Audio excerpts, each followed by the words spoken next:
बिहार की सियासत इस वक्त पूरी तरह से राज्यसभा चुनाव के इर्द गिर्द घूम रही है। 5 सीटों के लिए नामांकन का आखिरी दिन आ गया है, लेकिन अभी तक किसी भी दल ने अपने उम्मीदवारों के नाम का ऐलान नहीं किया है। आंकड़ों के हिसाब से 4 सीटें एनडीए के खाते में जाती दिख रही है, लेकिन असली जंग 5वीं सीट पर है और इस जंग के केंद्र में है एआईएमआईएम। आदाब नमस्कार, आप देख रहे हैं मंथन टुडे। मैं हूं आपके साथ उज़मा। आज हम आपको बताएंगे कि कैसे नंबर गेम में छोटा दिखने वाला एआईएमआईएम इस चुनाव में किंग मेकर बन सकता है और कैसे वह एनडीए और महागठबंधन दोनों को अपने सामने झुकाने की स्थिति में है। नंबर गेम क्या कहता है? बिहार विधानसभा में एक राज्यसभा सीट जीतने के लिए 41 विधायकों के प्रथम वरीयता वोट की जरूरत है। एनडीए के पास 202 विधायक हैं, यानी 4 सीटें तो है वह आसानी से जीत लेगा। 4 सीटों के लिए 164 वोट खर्च होंगे और उनके बाद एनडीए के पास बचेगा 38 वोट। 5वीं सीट जीतने के लिए उसे चाहिए 3 अतिरिक्त विधायक, वहीं महागठबंधन के पास है 35 विधायक, यानी एक सीट जीतने के लिए उसे चाहिए 6 अतिरिक्त वोट और यहीं से एंट्री होती है एआईएमआईएम की। एआईएमआईएम क्यों है गेम चेंजर?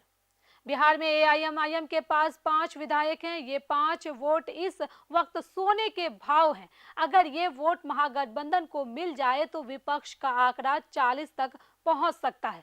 बस एक वोट और मुकाबला बराबरी का हो सकता है। लेकिन अगर एआईएमआईएम अपने पत्ते अलग खेले या एनडीए की तरफ झुके तो फिर पूरा समीकरण बदल सकता है। यही वजह है कि इस बार एआईएमआईएम सिर्फ एक पार्टी नहीं बल्कि पावर सेंटर बन गई है। क्या चाहता है एआईएमआईएम? एआईएमआईएम का नेतृत्व करते हैं असदुद्दीन ओवैसी। ओवैसी की राजनीति हमेशा से आक्रामक क्षमता वाली रही है। पार्टी किसी खेमे में नहीं है। राजनीतिक जानकारों का मानना है कि एआईएमआईएम इस मौके को अपनी राजनीतिक ताकत दिखाने के लिए इस्तेमाल करना चाहती है। संभव है कि पार्टी राज्यसभा के लिए अपना उम्मीदवार उतार दे ताकि दोनों गठबंधनों पर दबाव बनाया जा सके। एनडीए की नजर एआईएमआईएम पर क्यों है? एनडीए को सिर्फ 3 अतिरिक्त वोट चाहिए। अगर बसपा के एक विधायक के साथ एआईएमआईएम का समर्थन मिल जाए तो 5वीं सीट पक्की। सूत्रों की माने तो एनडीए के रणनीतिकार एआईएमआईएम के विधायकों से संपर्क में है। ऑफर क्या है? क्या कोई राजनीतिक समझौता है या भविष्य में सीट बांटने का आश्वासन? ये सब सियासी गलियारों में चर्चा का विषय है। महागठबंधन की मजबूरी। महागठबंधन जिसमें राष्ट्रीय जनता दल, भारतीय राष्ट्रीय कांग्रेस और लेफ्ट दल शामिल हैं। ये सभी दल जानते हैं कि एआईएमआईएम के बिना 5वीं सीट जीतना लगभग नामुमकिन है। अगर एआईएमआईएम समर्थन देता है तो विपक्ष मजबूती से मैदान में उतर सकता है। लेकिन सवाल ये है कि क्या एआईएमआईएम बिना शर्त समर्थन देगी? राजनीतिक विश्लेषकों का मानना है कि एआईएमआईएम अपनी शर्तों पर समर्थन दे सकती है, चाहे वो भविष्य के चुनाव में सीटों की मांग हो या किसी खास मुद्दे पर स्पष्ट रुख। वहीं आरजेडी हिना साहब को उम्मीदवार नहीं बनाएगा, बल्कि खुद तेजस्वी यादव राज्यसभा जाने के लिए हाथ पांव मार रहे हैं। आरजेडी के बड़बोले विधायक भाई वीरेंद्र ने हिना साहब का नाम उछाला था कि आरजेडी को हिना साहब को उम्मीदवार बनाने चाहिए। बाद में तेजस्वी यादव ने भाई वीरेंद्र को फटकार लगाई कि हिना साहब का नाम अपने किससे पूछ कर लिया था, जिसके अंदर उम्मीदवार बनने की महत्वाकांक्षा नहीं भी है, उसका नाम उछालकर उसको जागृत कर दिया। तो तय है कि महागठबंधन किसी मुसलमान को उम्मीदवार नहीं बनाने जा रहा है। एआईएमआईएम के प्रदेश अध्यक्ष अख्तरुल ईमान की तेजस्वी से मुलाकात हुई, जिसमें ओवैसी की पार्टी ने शर्त रखा है कि इस बार उसे उम्मीदवार बनाया जाए। मालूम हो कि एआईएमआईएम के समर्थन के बिना महागठबंधन 5वीं सीट नहीं जीत सकता। क्या एआईएमआईएम खुद उतारेगी उम्मीदवार?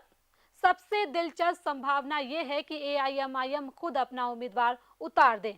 अगर ऐसा होता है तो 5वां सीट पर 6 उम्मीदवार मैदान में होंगे। ऐसी स्थिति में वोटों का बंटवारा होगा, क्रॉस वोटिंग की भी संभावना बढ़ेगी और मुकाबला पूरी तरह से अप्रत्याशित हो जाएगा। यही वह स्थिति है जिसमें एआईएमआईएम दोनों बड़े गठबंधनों को अपने सामने झुकाने में कामयाब हो सकती है। रणनीति क्या हो सकती है? पहले समर्थन का संकेत देकर दोनों खेमों में बातचीत, फिर अंतिम वक्त पर फैसला या खुद का उम्मीदवार उतारकर राजनीतिक ताकत का प्रदर्शन। एआईएमआईएम जानती है कि उसके पास संख्या कम है लेकिन प्रभाव बड़ा है। राज्यसभा चुनाव में हर एक वोट की कीमत है और इस बार 5वां वोट ही सत्ता का संतुलन बदल सकता है। क्या होगा अगर एआईएमआईएम तटस्थ रहती है? अगर एआईएमआईएम ना तो एनडीए के साथ जाए और ना ही महागठबंधन के साथ, तो विपक्ष की राह और मुश्किल हो जाएगी। ऐसी स्थिति में एनडीए बसपा या कांग्रेस के असंतुष्ट विधायकों को साध कर 5वीं सीट जीत सकता है। बिहार की 5 राज्यसभा सीटों की इस लड़ाई में असली ताकत एआईएमआईएम के हाथ में दिखाई दे रही है।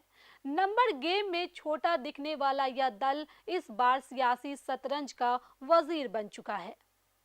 एनडीए क्लीन स्वीप का दावा कर रहा है, महागठबंधन एकजुटता की बात कर रहा है, लेकिन अंतिम फैसला इस बात पर टिकी है कि एआईएमआईएम किस ओर झुकती है या खुद मैदान में उतरकर खेल बदल देती है।